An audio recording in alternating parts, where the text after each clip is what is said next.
The text arrived 23 minutes after I watched my only son disappear through the airport security line. Mr. Whitmore. Don't go home. Pull over somewhere safe and open the living room cameras. Please hurry. It came from Elena Ramirez, the woman who had managed my household for nearly 12 years. Elena never panicked. Not when a pipe burst above my library at 2 in the morning. Not when lightning struck the old oak beside the guest house. Not even when I collapsed from exhaustion 3 years after my wife died. So when Elena told me not to go home, I listened.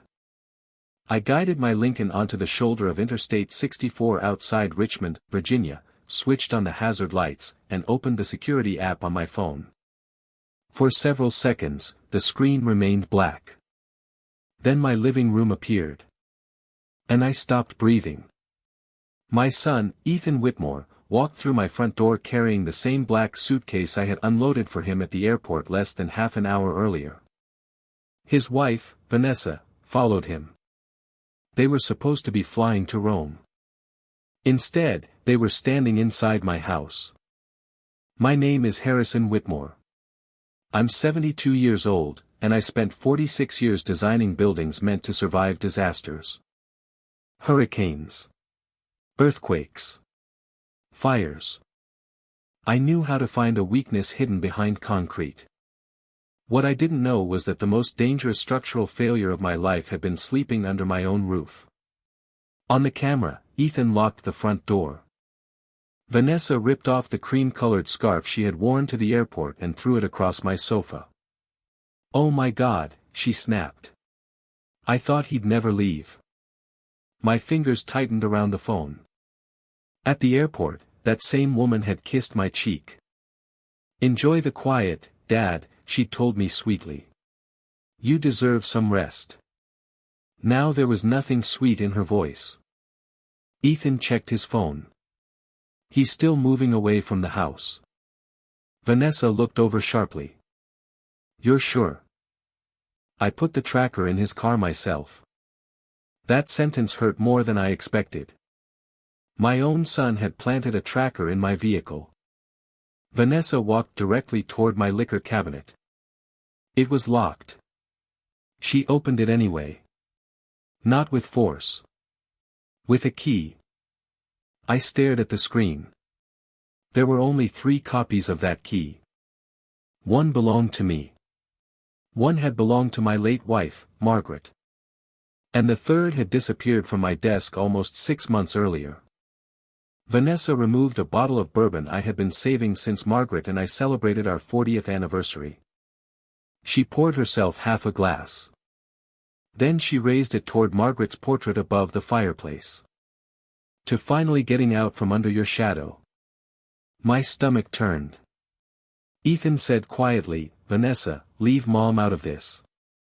For one hopeful second, I thought there was still a line he wouldn't cross. Then Vanessa laughed. Your mother is the reason we're in this mess. She walked toward the fireplace. Beside Margaret's photograph sat a small silver keepsake box containing her wedding ring and several handwritten letters she had left for me before cancer took her. Vanessa picked up the box. Put that down, Ethan said. Vanessa turned. Why? Because it was Mom's. And something changed in Ethan's face. But instead of stopping her, he looked away. Vanessa dropped the silver box onto the hardwood floor. The lid snapped open. Margaret's ring rolled beneath the coffee table. One of her letters landed near Vanessa's shoe. She stepped on it. I felt something inside me tear. I had spent my entire life believing rage was dangerous because it made men stupid. That afternoon, I learned there was another kind of rage. The quiet kind. The kind that makes everything suddenly clear. Vanessa crouched beside the fireplace and pulled Margaret's letter from beneath her heel. Forget the sentimental garbage, she said. Where's the safe? Ethan pointed toward my study. My heart sank. He knew. Of course he knew. I had shown him the hidden safe 2 years earlier after a minor surgery because I wanted someone in the family to know where my emergency documents were kept. Trust is a strange thing. It can take decades to build and 10 seconds to become evidence against you. They entered my study. I switched cameras. Vanessa pulled the painting behind my desk away from the wall. The steel door appeared. "There," Ethan whispered. Vanessa smiled. "How much?" "I don't know. You told me at least 3 million. I said maybe." She turned on him. "Maybe?" Ethan backed away. That was when I noticed something I had missed all morning. My son was afraid of his wife. Not annoyed. Not embarrassed. Afraid. Vanessa moved closer until her face was inches from his. "We have 72 hours before Mercer wants his money." Mercer. I had never heard the name. Ethan lowered his voice. "I know." "No, you don't. If you understood, you wouldn't be standing there shaking." "How much do you owe him now?" Vanessa asked. Ethan didn't answer. She slapped the safe with her palm. "How much?" 640,000. I actually whispered the number aloud inside my car. $640,000. Ethan had told me he was struggling because his consulting business had slowed down. Apparently, that was another lie. Vanessa stared at him. Then she laughed once. No wonder Mercer changed the deadline. "What deadline?" Ethan asked. Vanessa went silent. That caught my attention. Ethan stepped toward her. "What did you do?" "I bought us another 3 days." "How?" Vanessa looked directly toward the camera. For one terrifying second, I thought she knew I was watching. Then she smiled. "I gave him collateral." Ethan's face changed. "What collateral?" Vanessa pointed toward the safe. "Your father." My blood went cold. Ethan stared at her. "What the hell does that mean?" "It means if we can't get the money, we give Mercer something worth negotiating over." "My dad is not collateral." Vanessa's smile disappeared. "Then open the safe." "I can't. It needs his fingerprint." "Exactly." Silence filled the study. Then Vanessa reached into her purse. She removed a small prescription bottle. I leaned closer to the phone. Ethan whispered, "What is that?" "Insurance." She shook the bottle. "We call Harrison tonight. Tell him you collapsed after missing the flight. He comes running because that's what he always does when his precious little boy needs saving." Vanessa. "We put enough of this in his drink to keep him unconscious. We use his thumb. We empty the safe. And when he wakes up." Vanessa's expression barely changed. "If he wakes up confused, we tell him he fell." I stopped hearing the traffic around me. Ethan stared at her for a long time. Say no, I thought. Just say no. I didn't need him to save me. I needed him to prove that somewhere beneath the lies and debt, my son still existed. Instead, Ethan asked one question. "How much would you give him?" Vanessa smiled.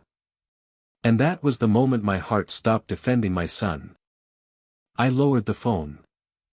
For several seconds, I simply sat there with my hazard lights blinking. Then another message from Elena appeared. "There's more. A man just arrived. I recognize him from Mr. Ethan's wedding."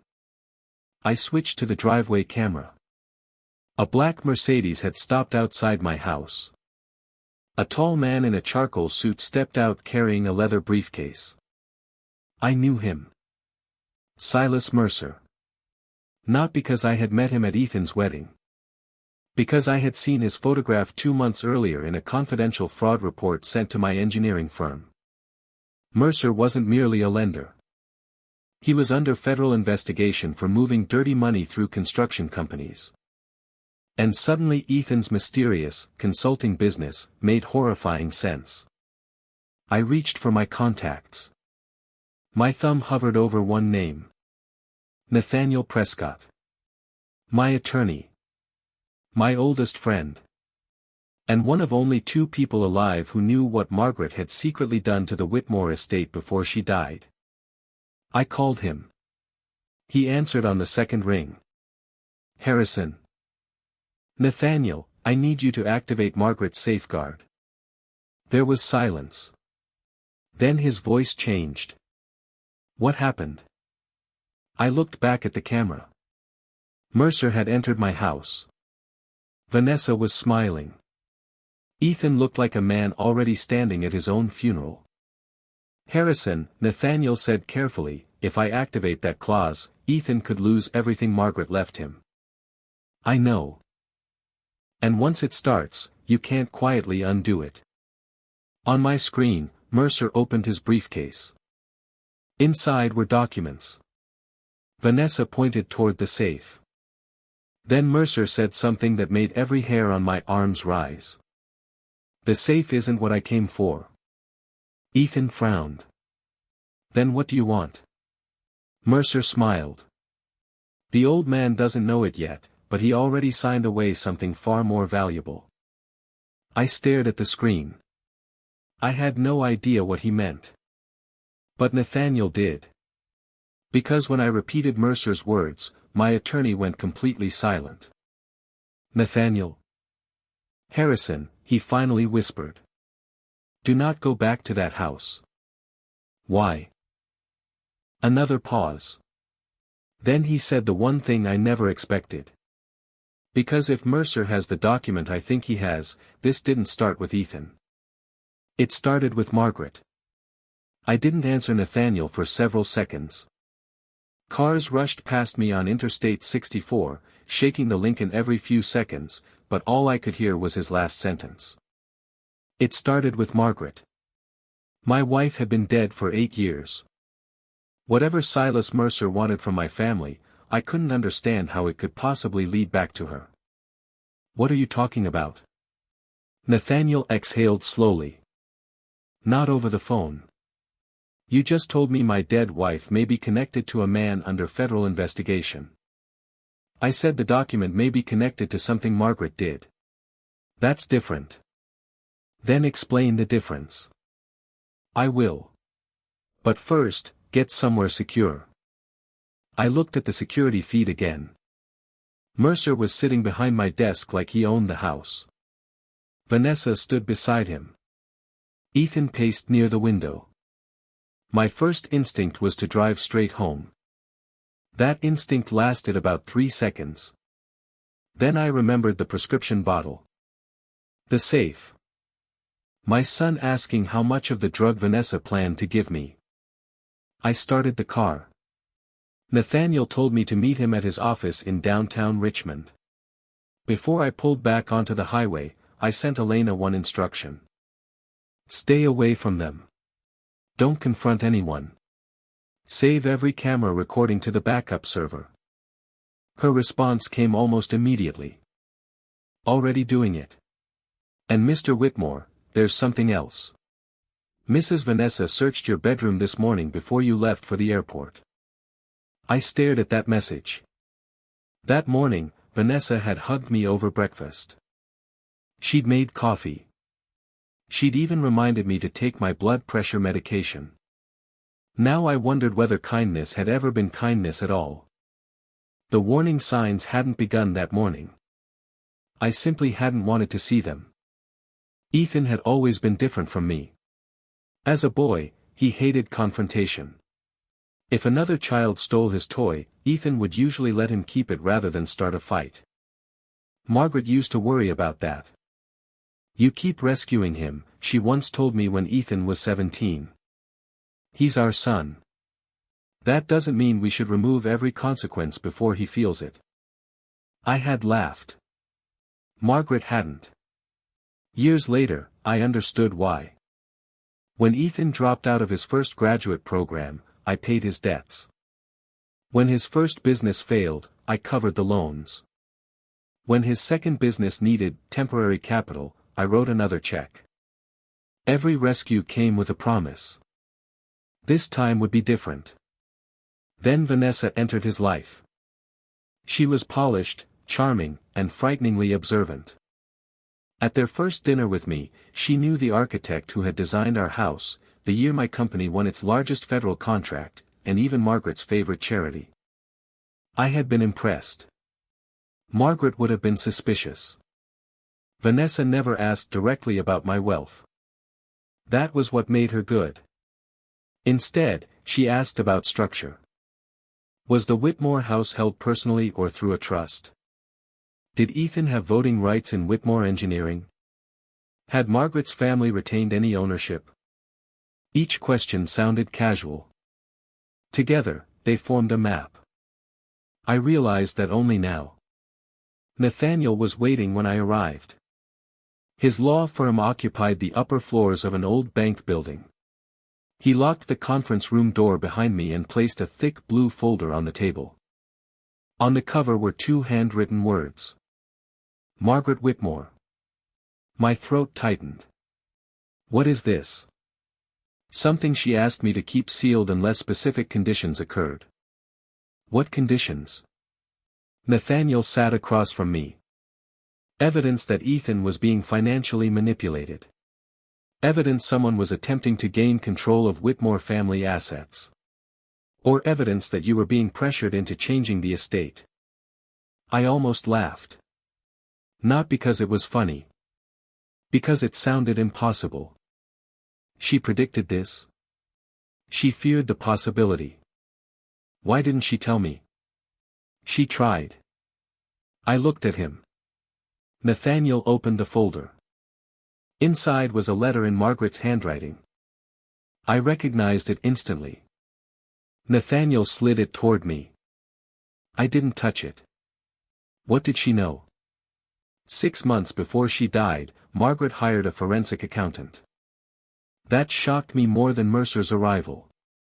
For what? Ethan. I stood. My son was 28.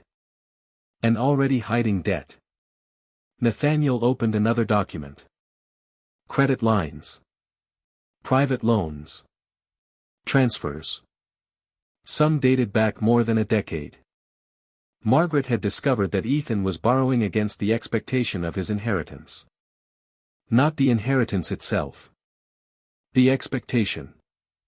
He had been telling lenders that once I died, he would control valuable Whitmore assets. My chest tightened. How much? Back then? Around 80,000. That was almost comforting compared with the 640,000 I had heard an hour earlier. Nathaniel continued. Margaret confronted him privately. She never told me. She wanted him to tell you himself. Of course she did. That was Margaret. She believed confession mattered more when it was voluntary. Apparently Ethan never confessed. What happened to the debt? Margaret paid part of it under conditions. I stared at him. She rescued him too. No. Nathaniel's expression hardened. She made him sign something. He removed a document. The signature at the bottom was unmistakable. Ethan James Whitmore. What is it? A conditional inheritance agreement. Margaret had changed the structure of her estate. Ethan would receive income from certain trusts, but he could never pledge the principal as collateral. If he attempted to borrow against future inheritance, manipulate me into transferring family assets, or knowingly participate in fraud involving Whitmore property, his rights could be suspended. That was the safeguard Nathaniel had mentioned. But one section was highlighted. I read it twice. Then a third time. If Ethan loses his rights, where does everything go? Nathaniel didn't answer immediately. Into the Whitmore Foundation. I frowned. Margaret and I had established the foundation decades earlier. Then I noticed another line. Successor beneficiary designation, sealed. Who's the successor beneficiary? I'm not permitted to reveal that yet. I stared at him. I'm her husband.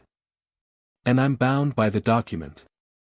Before I could respond, my phone vibrated. Elena. I opened the message. They're leaving the study. Mr. Mercer took papers from the desk drawer. My stomach dropped. What papers? Nathaniel immediately asked, what's wrong? I showed him. His face tightened. Call Elena. She answered in a whisper. Elena, what drawer?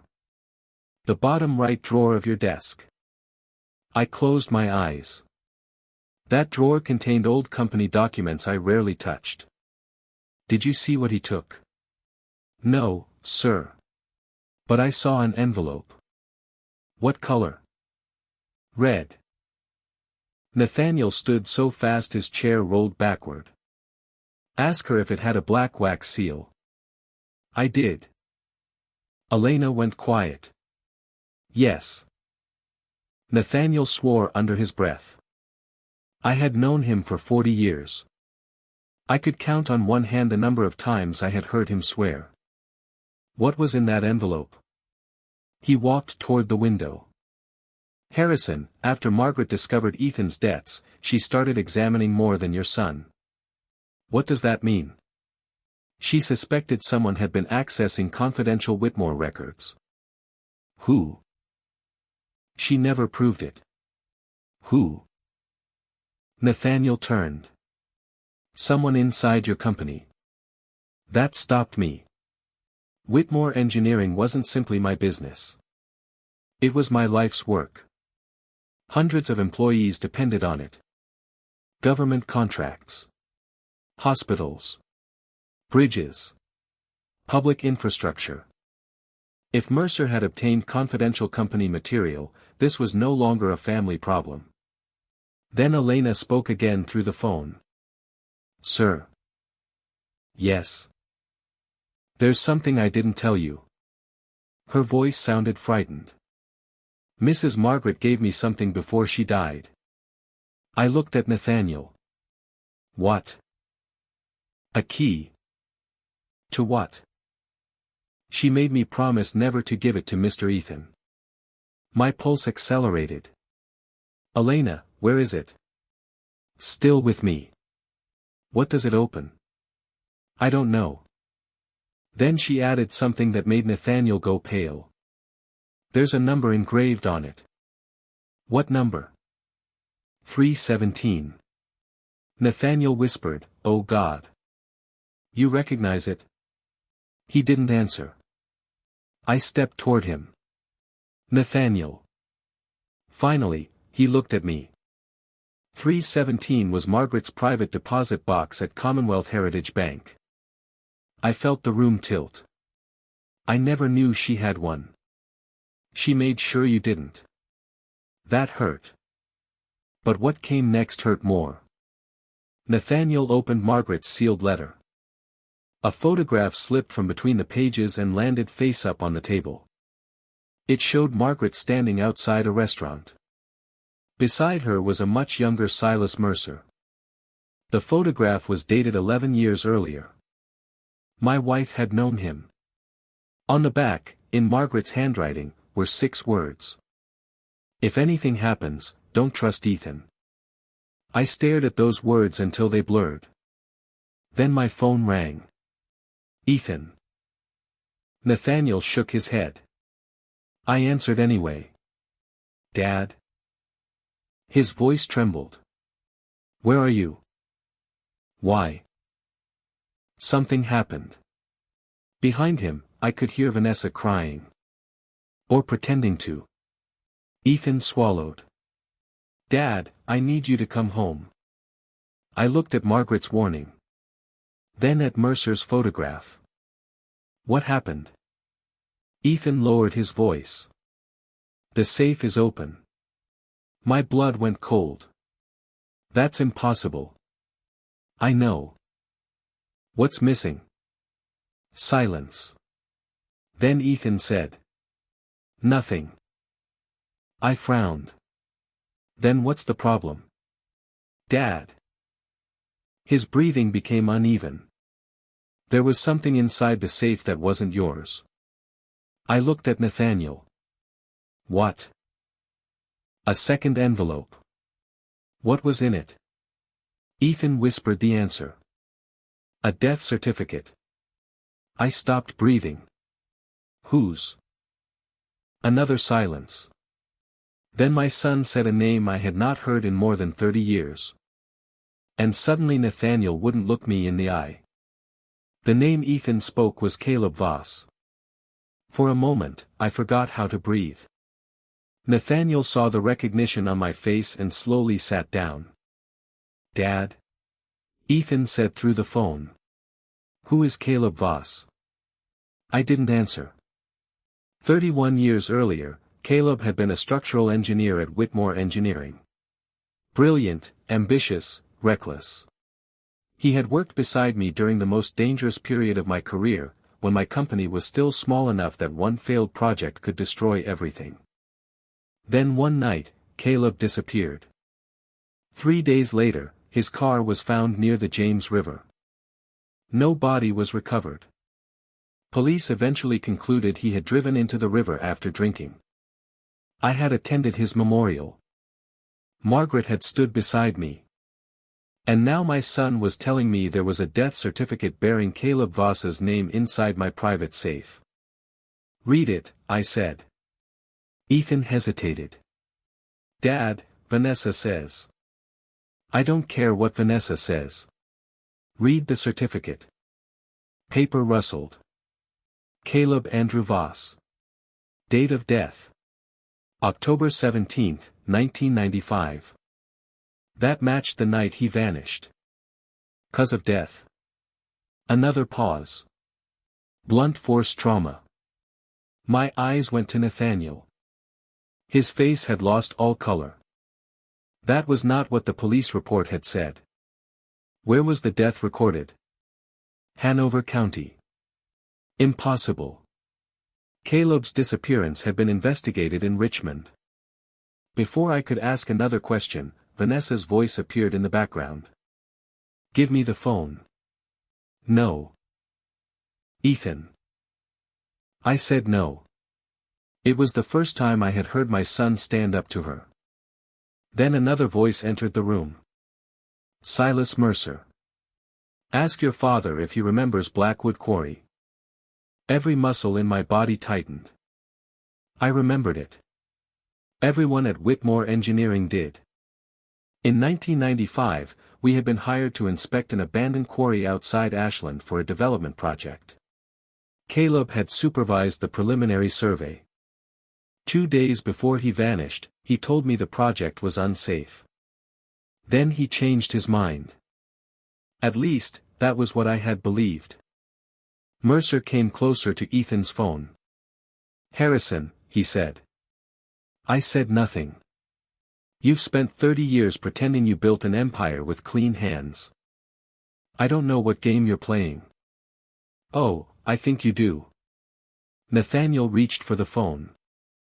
I pulled it away. Mercer continued. Come home. We can discuss what Margaret buried. Then the call ended.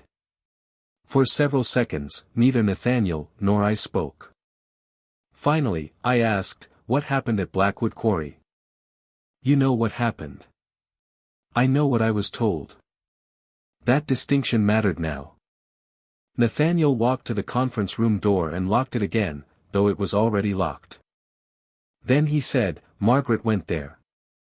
When? The night Caleb disappeared. My stomach dropped. No. She called me the next morning. You knew. She was terrified. I grabbed the edge of the table. What did she tell you?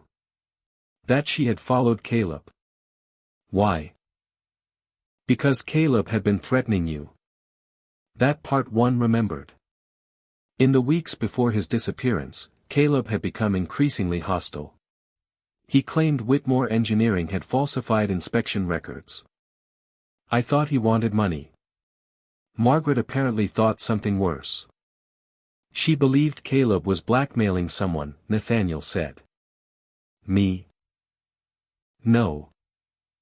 That answer came too quickly. Then who? Nathaniel looked toward Margaret's folder. Your brother. I felt as though someone had struck me. Charles Whitmore had been dead for 19 years. He had also been my business partner. Charles handled finances while I handled engineering. He was charming where I was reserved, aggressive where I was cautious. And he had always hated Caleb Voss. Charles told me Caleb was stealing from the company. Charles lied. Nathaniel opened another document. Bank transfers. Payments from Whitmore Engineering to shell companies I didn't recognize. The date stretched across several years. Margaret discovered these after Caleb vanished. I studied the signatures. Charles had approved them. What were the companies? Vehicles for kickbacks. I looked up. From whom? Developers. Contractors. Anyone who wanted Whitmore approval on questionable projects. My stomach turned. If Caleb discovered it, he hadn't been attacking my company. He had been trying to expose my brother. And I had believed Charles. A memory returned with painful clarity. Caleb standing in my office 2 weeks before his disappearance. You're protecting the wrong man, Harrison. I had thrown him out. I hadn't understood what he meant. Now I did. Or thought I did. What happened at the quarry? Nathaniel looked exhausted. Margaret never gave me the complete story. She said she saw Caleb arguing with Charles. She stayed hidden. Then she heard shouting. And a crash. I stared at him. She found Caleb at the bottom of a service stairwell. Dead? Barely alive. My mouth went dry. Why wasn't there an ambulance? Because Charles told her Caleb had attacked him. He convinced her that if police investigated, the financial crimes would destroy the company, destroy you, and leave hundreds of employees without jobs. That doesn't sound like Margaret. It wasn't the whole truth. Of course it wasn't. Nothing was anymore. Nathaniel continued. Margaret returned to the quarry later. Why? She realized Charles had lied about something. What? Before Nathaniel could answer, Elena called. I put her on speaker. Mr. Whitmore, she whispered, they're arguing. Who? Mr. Ethan and Mr. Mercer. Can you hear them? Some of it. A muffled crash came through her phone. Then Elena whispered, Mr. Ethan keeps saying he never agreed to sell the company. I froze. Nathaniel looked at me. Sell what company? Elena continued. Mr. Mercer said he already has Ethan's authorization. That's impossible, I said. Ethan owned only a minority beneficial interest. He couldn't sell Whitmore Engineering. Unless someone had changed the ownership records. I suddenly remembered something from 4 months earlier. Ethan had brought documents to my house after dinner. He said they were insurance forms connected to estate planning. I had signed them without reading every page. Because he was my son. Mercer's words came back. The old man doesn't know it yet, but he already signed away something far more valuable. Nathaniel. He understood immediately. We need to check the corporate registry. He opened his laptop. 2 minutes later, his expression told me everything. A filing had been made 6 weeks earlier. My voting shares had supposedly been transferred into a new family holding company. The managing member was listed as Ethan Whitmore. My signature appeared on the authorization. It looked perfect. Because it was mine. I had signed the page. I simply hadn't known what page it was attached to. I sat down. For the first time that day, I felt old. Not angry. Old. I had built Whitmore Engineering from a rented office with one drafting table. Now my own son had used my trust to put it within reach of a criminal. My phone buzzed again. This time it was Ethan. A photograph appeared. My bedroom. My dresser drawers were open. My closet had been emptied. Below the photograph was one sentence. Dad, I'm sorry. Vanessa knows about box 317. Then another message. She's going to the bank. I stood. Elena still has the key. Nathaniel shook his head. She doesn't need it. What? If Margaret created the box the way I think she did, there may be a second authorized key. Who has it? Nathaniel looked at Caleb's photograph. I don't know. But I suddenly did. A tiny detail from Ethan and Vanessa's wedding returned to me. Silas Mercer had introduced himself that night as a distant family friend. I had assumed he meant Vanessa's family. But when Margaret's name came up during the reception, Mercer had raised his glass. To debts that survive the dead.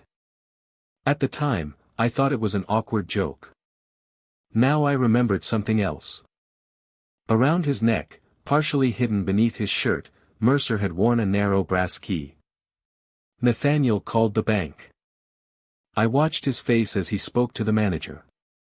Then he closed his eyes. What? He lowered the phone. Box 317 was accessed 40 minutes ago. My stomach dropped. By whom? The bank won't say without legal authorization. Was anything removed? Yes. What? They don't inventory private boxes. I immediately called Elena. No answer. Again. Nothing. On the third attempt, her phone went straight to voicemail. Then the security application on my phone sent an alert. Camera connection lost. Every camera at my house went black. Nathaniel grabbed his coat. We call the police. No. Harrison. Mercer wants me frightened enough to make mistakes. He may have Elena. I know. That was precisely why I couldn't rush home blindly. Then my phone rang from an unknown number. I answered. Silence. Elena? A man laughed softly. Mercer. You're learning, Harrison. Where is she? Safe, for now. If you hurt her. I don't need Elena. His voice remained calm. I needed what Margaret gave her. My hand tightened around the phone. The key. You already accessed the box. Yes. Then why take Elena? Mercer paused. Because the key wasn't the important thing. A cold sensation moved through me. What was? The note attached to it. I looked at Nathaniel. He clearly hadn't known about any note. Mercer continued. Margaret left instructions, Harrison. Very specific instructions. For what? To find Caleb. I almost laughed. Caleb is dead. That's what the certificate says. Then Mercer said something that changed the entire shape of the story. But your wife knew the certificate was fake. My grip loosened. What? Caleb survived Blackwood Quarry. I couldn't speak. Mercer's voice dropped. And Margaret helped him disappear. The call ended. I stood motionless. Caleb alive. Margaret hiding him. Charles lying. My son forging his way into control of my company. Every certainty I had carried into that morning was collapsing. Then Nathaniel's laptop chimed. An email. He opened it. His face changed immediately. What? It's from the board of Whitmore Engineering. He turned the screen toward me. An emergency meeting had been called for 9 the next morning. The agenda contained only one item. Removal of Harrison Whitmore as chairman for suspected financial misconduct and concealment of historic criminal activity. Attached was a preliminary evidence packet. Bank records. The Caleb Voss death certificate. Old Whitmore Engineering payments. And a sworn statement accusing me of covering up Caleb's death. The witness who signed it was my son, Ethan Whitmore. I read his signature twice. My own child had just accused me of helping conceal a murder. And by morning, I could lose the company I had spent 46 years building. By 8:30 the next morning, I was sitting at the head of a conference table I had purchased 22 years earlier, waiting for 12 people to decide whether I still belonged in my own company. No one met my eyes. That told me more than the documents in front of them. Nathaniel sat to my right. Across from us was Ethan. My son looked terrible.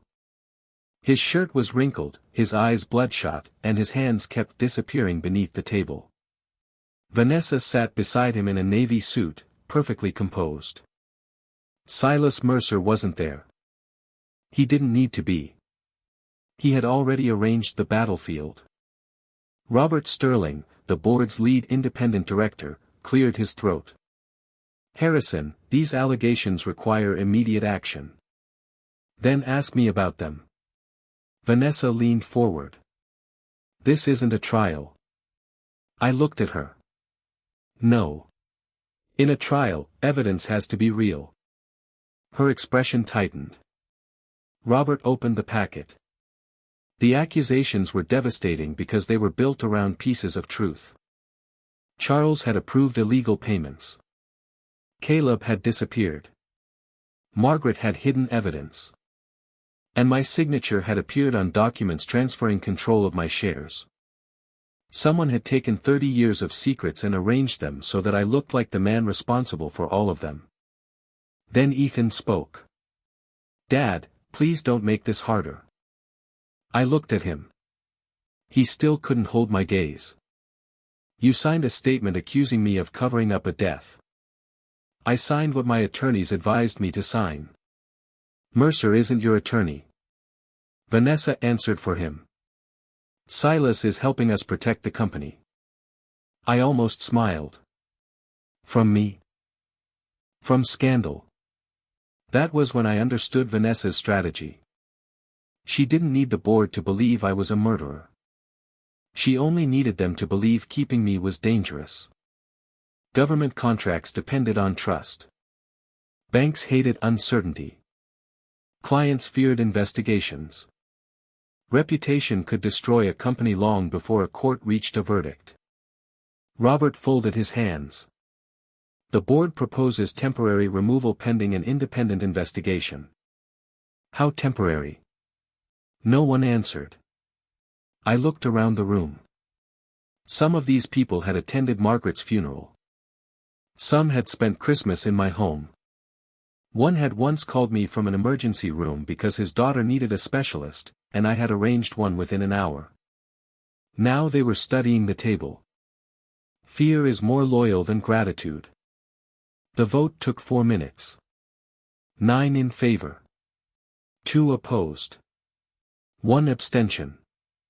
I was removed as chairman of Whitmore Engineering. Effective immediately. I thought I would feel rage. Instead, I felt something much worse. Nothing. Robert asked security to escort me upstairs so I could collect personal belongings. That humiliation was Vanessa's idea. I knew because she followed us into the hallway. Employees watched through glass walls as the founder of the company walked toward his office with a security guard 3 steps behind him. Whispers followed me. Phones appeared. By noon, the story would be everywhere. Vanessa caught up beside the elevator. You should cooperate, Harrison. I kept walking. You've mistaken silence for surrender. She smiled. No. I've mistaken age for predictability. That sentence stayed with me. Because she was right about one thing. Until yesterday, I had been predictable. I protected Ethan. I protected the family name. I protected the company. Every decision I made could be anticipated because everyone knew what I was unwilling to lose. So they attacked those things. My son. My reputation. My life's work. By the time I reached my office, something inside me had changed. I stopped thinking about what I could save. I started thinking about what they believed I would do next. That difference would eventually destroy them. My office had already been searched. Cabinet drawers were slightly misaligned. A photograph of Margaret had been returned facing the wrong direction. Whoever searched the room was careful. But not careful enough. I packed only 3 things. Margaret's photograph. My father's drafting pencil. And an old leather notebook containing the original incorporation notes for Whitmore Engineering. As I lifted the notebook, I noticed a white envelope underneath. It hadn't been there before. My name was written across the front. Harrison. I recognized the handwriting. Elena. I slipped the envelope inside my coat before the guard noticed. Nathaniel and I left through the lobby. Reporters were already outside. Harrison. Did you conceal Caleb Voss's death? Did Whitmore Engineering falsify safety inspections? Are federal investigators involved? I said nothing. Then one reporter shouted. Did your son turn over evidence against you? That one landed. I saw Ethan through the lobby glass. For a second, our eyes met. Then Vanessa touched his arm and guided him away. My phone rang before we reached Nathaniel's car. The bank. 3 credit facilities connected to Whitmore Engineering had been temporarily frozen. 20 minutes later, my private wealth manager called. Because of the disputed share transfer, several accounts were being restricted pending review. Then came another call. The hospital foundation removed my name from an upcoming fundraising gala. By lunchtime, 46 years of reputation had begun disappearing. Nathaniel drove me to his house rather than mine. Mercer still controlled the situation there, and Elena remained missing. Once inside, I opened her envelope. There were only 2 items. A handwritten note. And a tiny memory card. The note read. Mr. Whitmore, if you are reading this, I could not give you the truth myself. Mrs. Margaret told me that one day people might make you question everything you remember. She said, make Harrison look at what they forgot to erase. Below that was one word. Nursery. Nathaniel frowned. What nursery? I knew immediately. Ethan's childhood bedroom. Margaret had called it the nursery even after he left for college. The room had been renovated 17 years ago. But before that, Margaret kept an old camcorder there. She recorded everything. Birthdays. Christmas mornings. Family dinners. Arguments when she thought no one noticed. What's on the card? Nathaniel asked. We inserted it into his laptop. There were 7 video files. The first 6 were ordinary. Old family footage Elena had apparently digitized. Then we opened the 7th. The timestamp read. October 18, 1995, 2:13 a.m. The morning after Caleb disappeared. Margaret appeared on screen. She was 41. Terrified. There was blood on the sleeve of her coat. I leaned toward the laptop. Margaret looked directly into the camera. Harrison, if you ever see this, it means Charles didn't keep his promise. My chest tightened. Nathaniel stopped breathing beside me. Margaret continued. Caleb is alive. Even though Mercer had already told me, hearing it from my wife felt different. He didn't fall, Margaret said.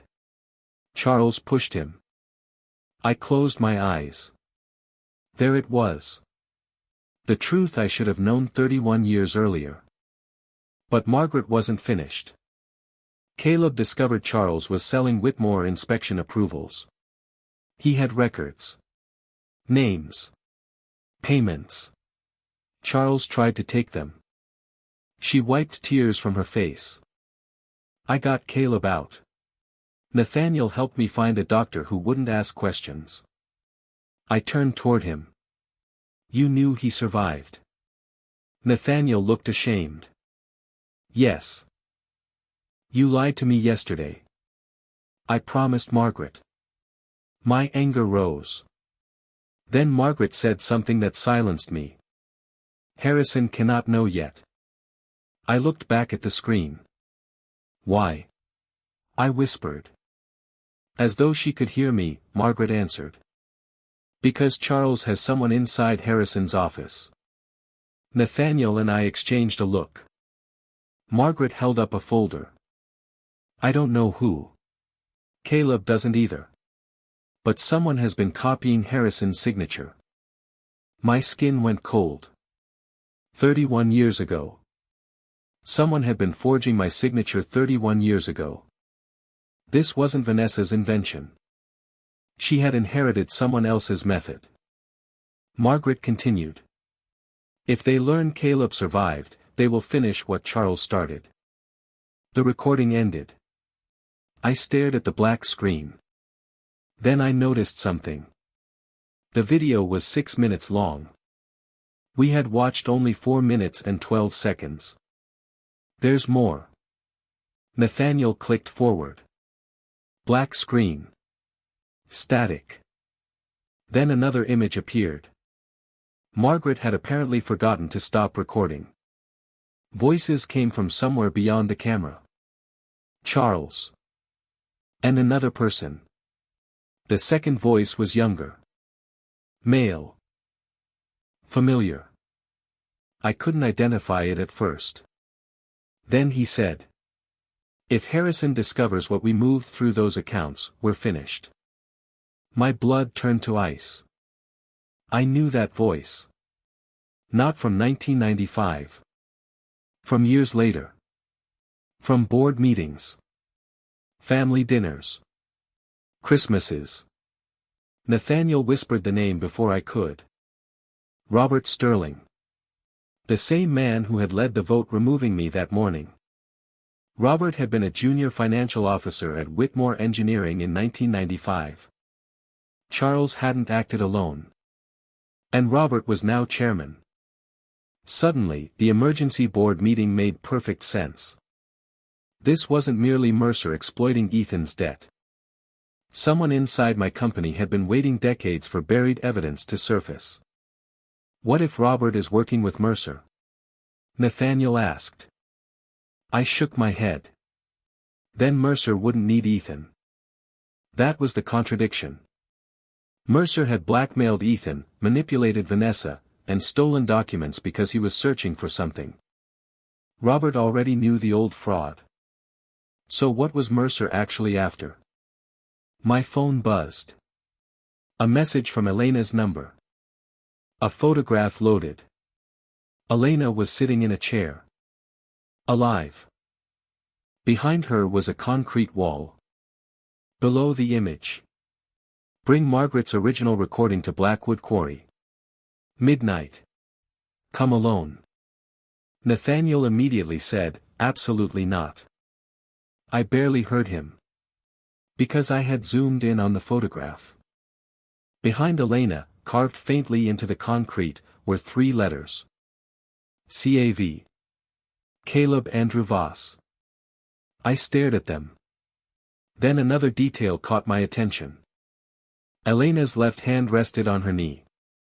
2 fingers extended. 3 folded inward. Then 3. 1. 7. 3:17, she wasn't posing randomly. She was sending me a message. Box 317. Something was still there. Mercer hadn't taken everything. Nathaniel. What? We're going back to the bank. An hour later, a court order and Nathaniel's authorization finally opened Margaret's deposit box. It looked empty. Almost. At the back was a false panel. Behind it sat a thin ledger and a sealed photograph. The ledger documented decades of illegal payments authorized by Charles and Robert. Enough to reopen investigations. Enough to destroy Robert. But the photograph mattered more. It showed Caleb Voss. Alive. The date printed beneath it was only 14 months old. Beside him stood Elena. And between them stood a young woman I didn't recognize. On the back, Margaret had written. Harrison, this is why Caleb had to disappear. Protect her from Ethan. My hands began to shake. Who is she? Nathaniel whispered. I turned the photograph over again. Under Margaret's message was a name. Claire Voss Whitmore. Whitmore. I stared at Nathaniel. He looked just as stunned as I felt. Then I noticed the date of birth written beneath Claire's name. I did the math. And suddenly understood why Margaret had created a secret successor beneficiary. Why she had warned Elena never to give Ethan the key. And why Mercer had been willing to destroy my entire family to reach box 317. Ethan wasn't Margaret's only heir. And if the document in my hands was genuine, he might not even be the rightful one. I stared at the name on the back of the photograph until the letters stopped looking real. Claire Voss Whitmore. Nathaniel took the photograph from my hand and examined it beneath the bank's reading lamp. There's no way Margaret would write that name casually. She didn't. My mind was moving faster now. For the first time since the airport, I wasn't reacting to someone else's move. I was studying the board. Find Claire, I said.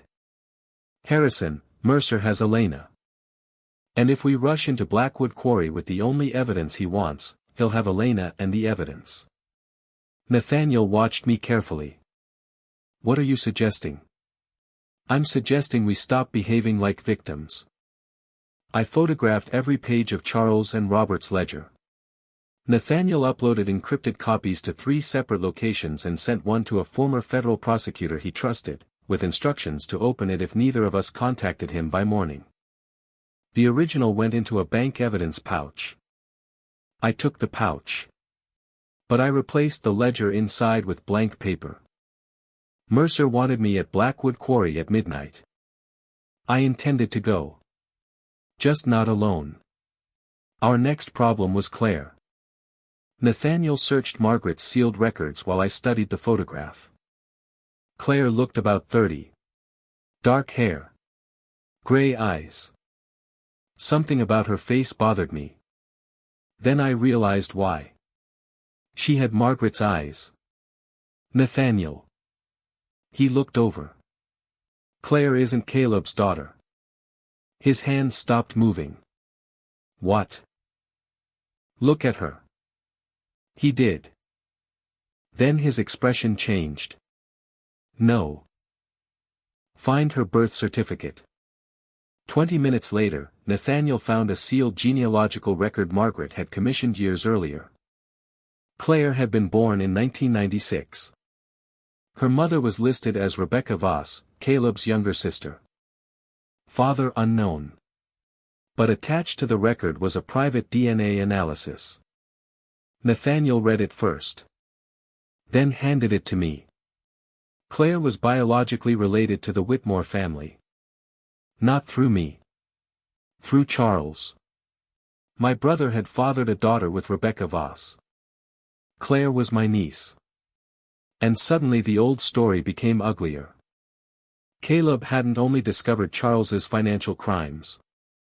He had discovered Charles had gotten his younger sister pregnant and then threatened her when she refused to disappear quietly. Margaret had protected Claire because Charles wouldn't.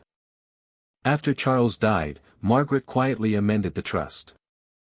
If Ethan ever became legally disqualified, part of the Whitmore family estate would pass to Charles's unacknowledged daughter, Claire.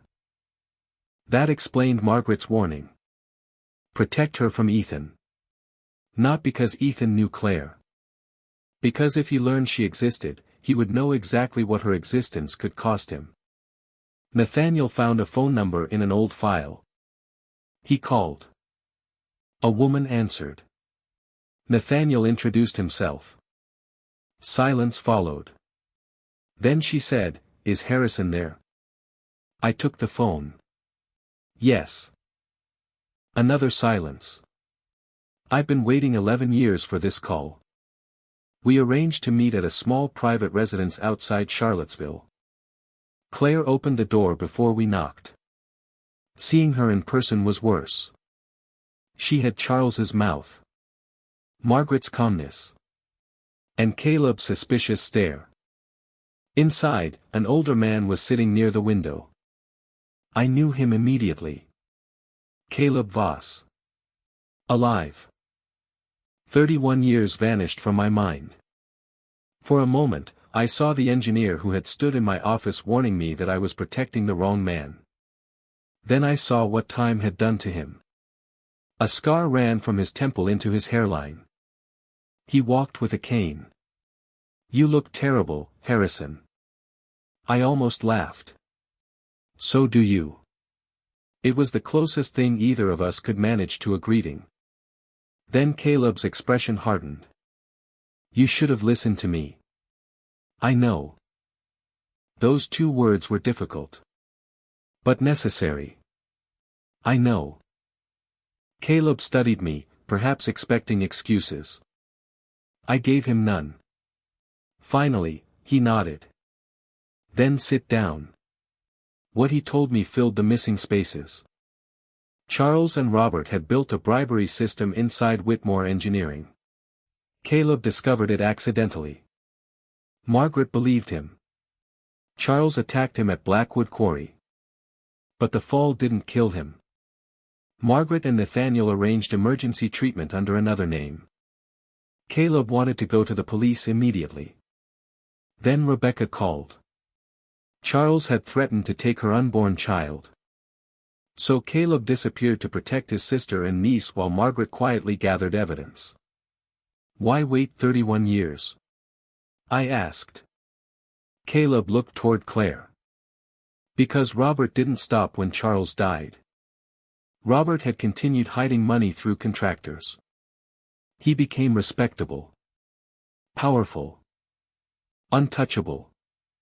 And Silas Mercer eventually discovered the old network. But Mercer didn't want justice. He wanted control. He found Ethan, Caleb said. Because Ethan was weak. No. Caleb's answer surprised me. Because Ethan went looking for him. I stared at him. What? Claire placed a folder on the table. Inside were emails. Ethan had contacted Mercer 18 months earlier. He wanted financing for his failing consulting company. When conventional banks refused him, he offered information about Whitmore Engineering. At first, small things. Client lists. Internal forecasts. Then Ethan discovered references to Box 317. He sold that information too. My son hadn't merely been trapped by Mercer. He had opened the door. How did you get these? Vanessa, Claire said. I looked at her. That was the last name I expected.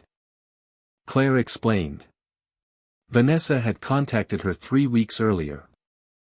She knew who I was. Why? Because she'd been searching Margaret's records.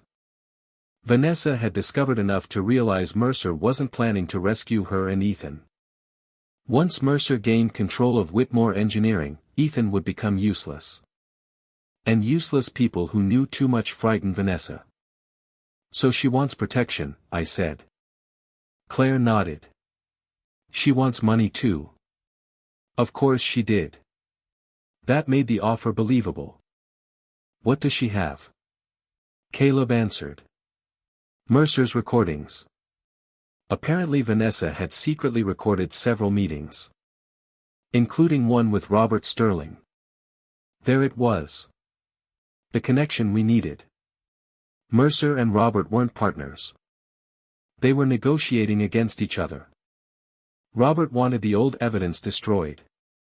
Mercer wanted the modern company. Ethan and Vanessa were trapped between them. And each man believed he could use my family to eliminate the other. That was their weakness. Greed rarely shares power gracefully.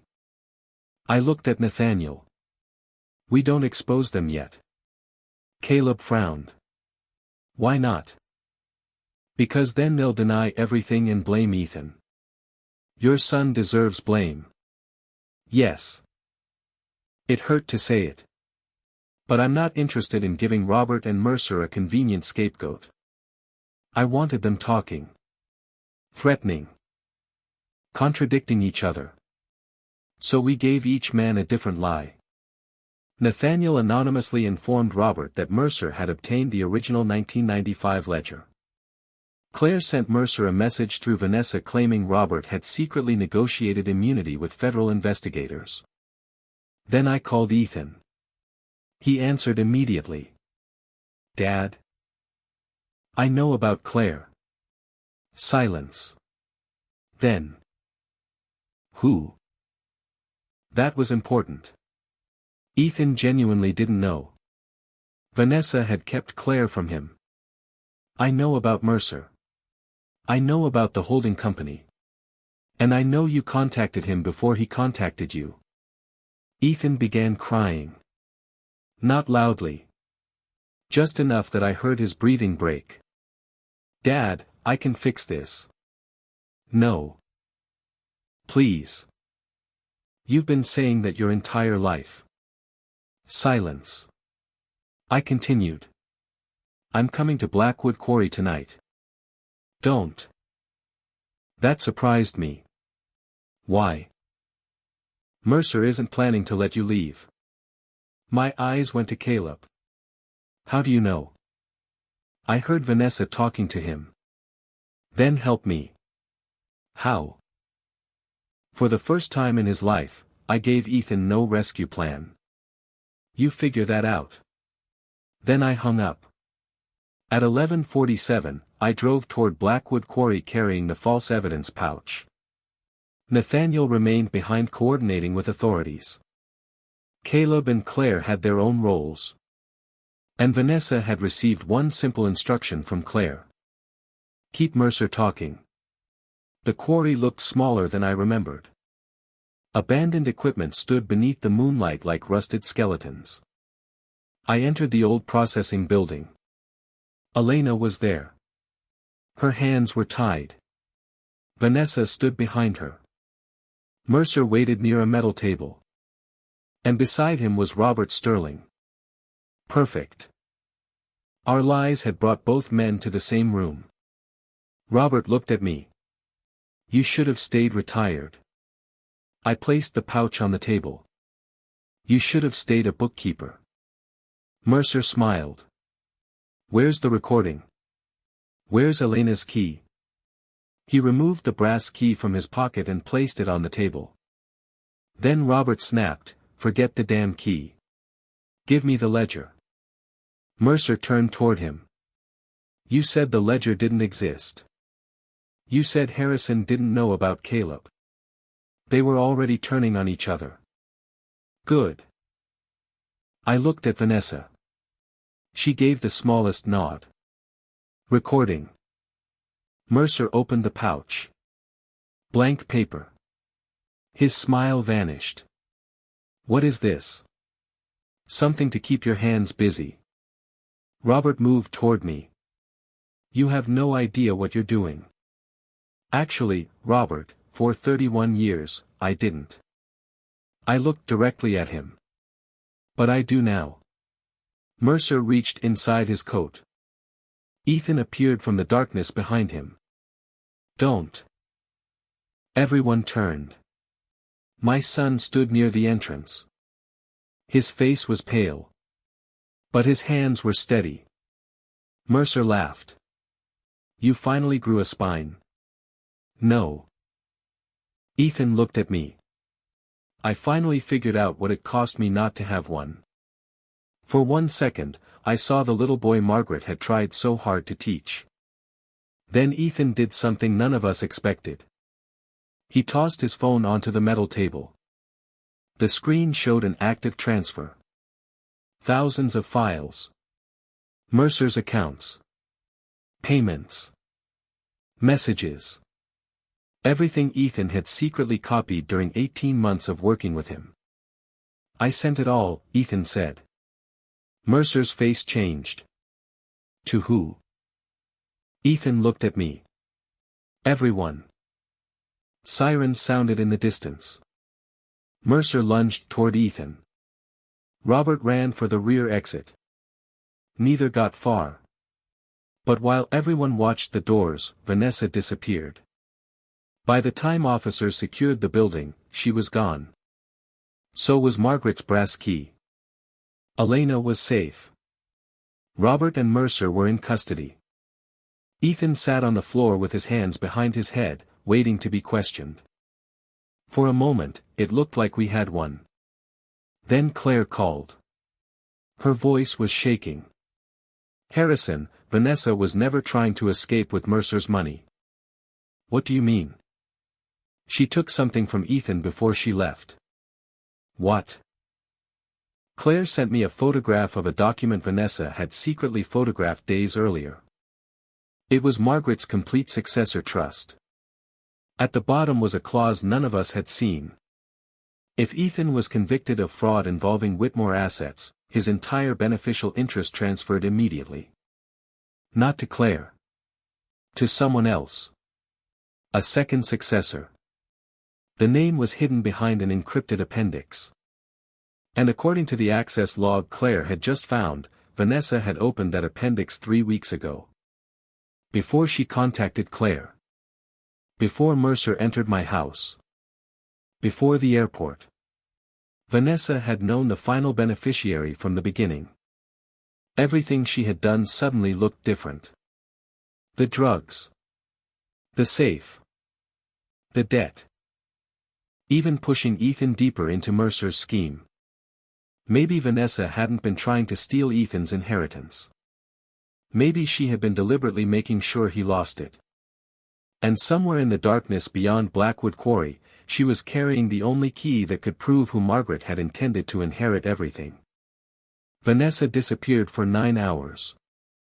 By sunrise, Silas Mercer and Robert Sterling were in separate interrogation rooms. Ethan was being questioned by federal investigators, and Whitmore Engineering's board had received copies of the ledger Margaret had hidden for 3 decades. I should have felt victorious. Instead, I kept staring at one empty line in Margaret's trust. The second successor. Someone Vanessa had known about before any of us. Nathaniel spent the morning trying to break the encryption on the appendix while Claire stayed with Elena. Caleb went directly to federal investigators and finally gave the testimony he should have given 31 years earlier. At 9:17, my phone rang. Vanessa. Where are you? Your house. I stood immediately. Nathaniel grabbed my arm. Harrison. I put the call on speaker. Vanessa continued. Come alone. No. A quiet laugh. You're finally learning. What do you want? I want you to hear the truth before Ethan decides which version makes him look least guilty. Then she hung up. I drove home with Nathaniel following several minutes behind despite Vanessa's demand. The front door was unlocked.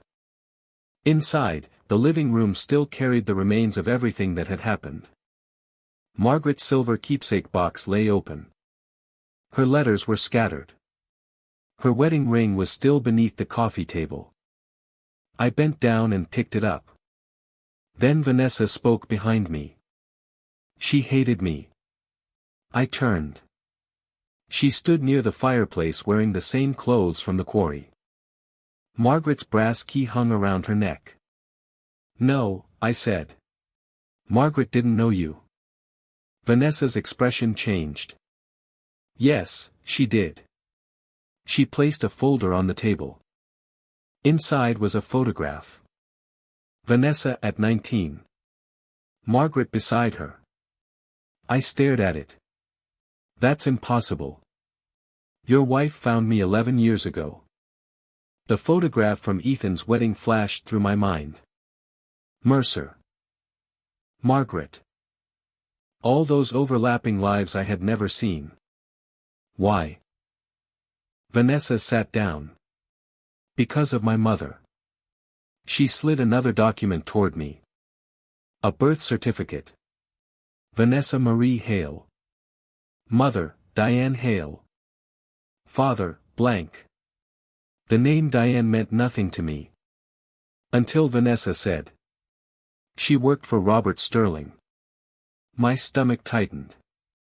Diane had been a junior administrative assistant at Whitmore Engineering in the 1990s. She had worked outside my office. Someone had been copying my signature. Margaret's recording came back to me. Charles has someone inside Harrison's office. Your mother forged my signatures. Vanessa nodded. She was 23. Robert told her she was helping move routine approvals. By the time she understood what Charles and Robert were doing, her name was already on enough paperwork to send her to prison. What happened to her? She tried to leave. Vanessa's voice became quieter. Robert threatened her. Charles paid her. And when Caleb disappeared, she understood exactly how dangerous they were. Margaret eventually found Diane.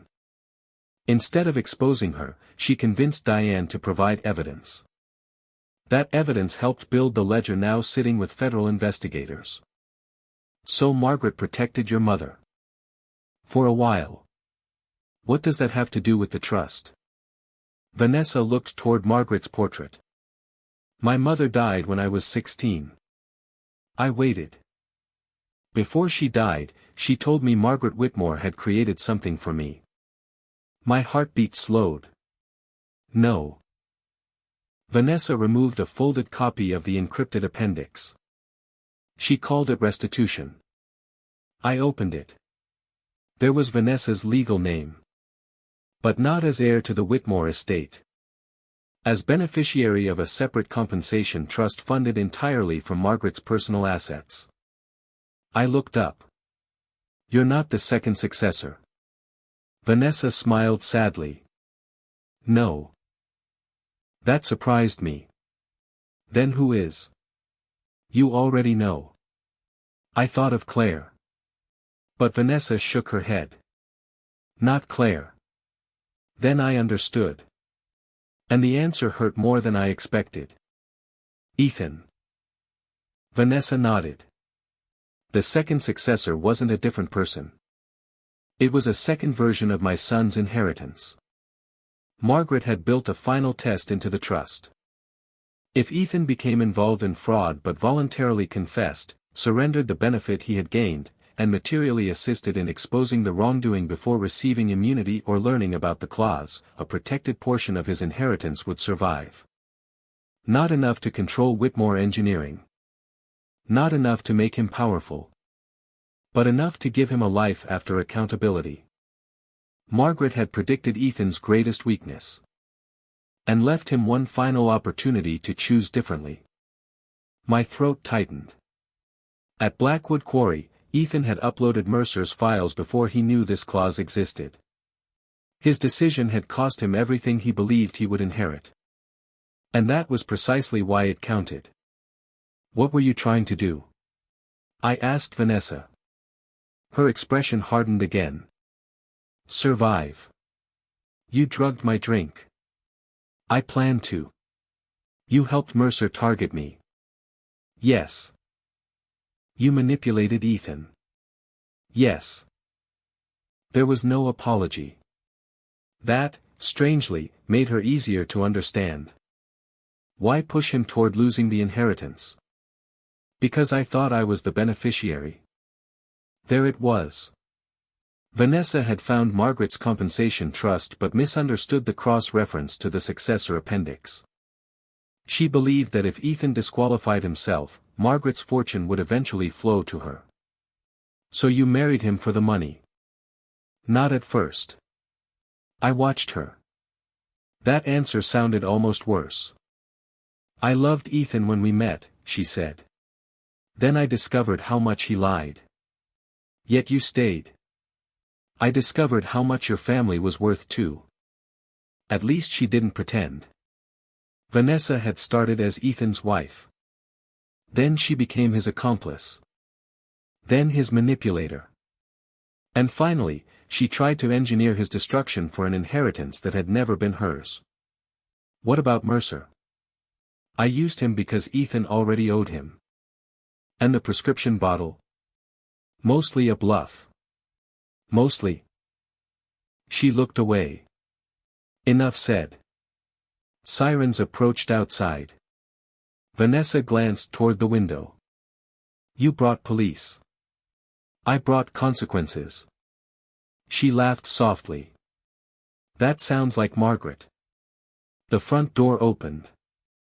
Nathaniel entered with 2 federal agents. Vanessa didn't run. She removed Margaret's brass key and placed it on the table. As the agents approached, she looked at me. There's one thing you still don't understand. What? Margaret didn't leave that recording for you. I frowned. Then who? Vanessa looked toward the hallway. Ethan. 3 days later, Nathaniel proved she was right. The original memory card contained metadata showing Margaret had labeled the file. For Ethan, when he is ready to know what his family became. Elena had assumed it was meant for me because Margaret spoke directly to me in the recording. But the message had always been intended for our son. Margaret wasn't simply documenting Charles's crime. She was leaving Ethan a warning. A warning about what happens when fear becomes silence, when loyalty becomes complicity, and when protecting family becomes protecting their worst choices. Ethan accepted a plea agreement months later.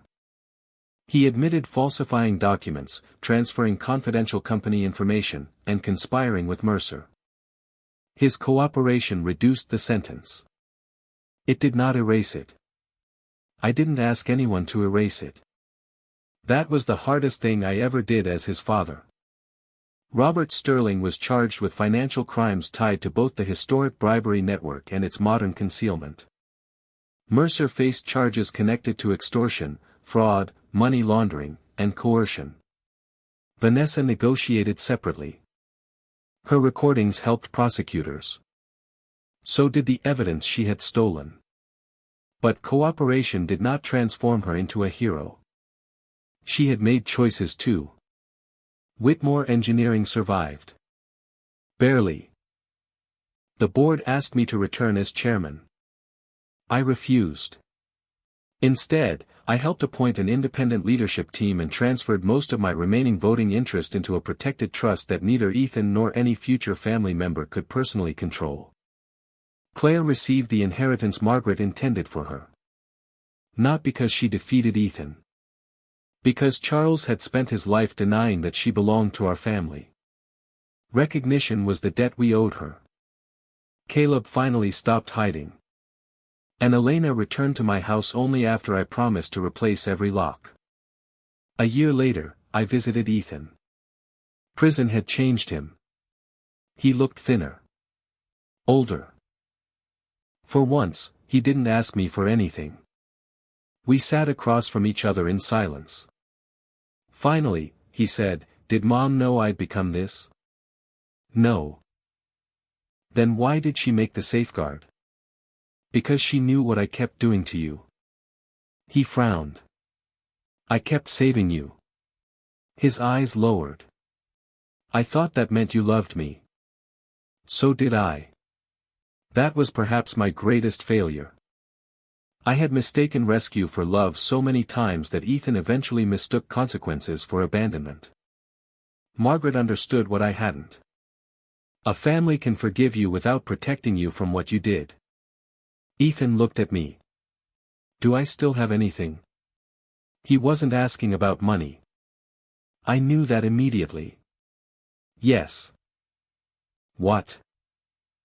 A chance to become someone who doesn't need another person to clean up after him. His eyes filled. This time, I didn't reach across the table. I let him sit with it. When I returned home that evening, I placed Margaret's wedding ring back inside the silver box. Then I read the letter Vanessa had stepped on. I had avoided it for a year because I thought I knew what Margaret would say. I was wrong. The final paragraph contained a sentence I had never seen. Harrison, if our son ever breaks your heart, don't confuse loving him with giving him permission to keep breaking it. I sat beside the fireplace until the room went dark. For years, I believed my family had nearly been destroyed by Mercer, Vanessa, Robert, and the secrets Charles left behind. But that wasn't the whole truth. They found the cracks. They exploited them. We had created those cracks ourselves. Charles through greed. Margaret through secrecy. Ethan through weakness. And me through a kind of love that refused to let consequences reach my son. I had spent 46 years designing structures to survive disasters. In the end, the most important lesson came from watching my own family collapse. A strong foundation isn't one that never cracks. It's one where the damage is finally exposed, the rotten pieces are removed, and nobody is allowed to call weakness love simply because they share your name. For the first time since Margaret died, the house felt quiet without feeling empty. And for the first time in my life, I understood that protecting my family did not mean protecting everything we had built. Sometimes it meant having the courage to tear down what should never have been allowed to stand.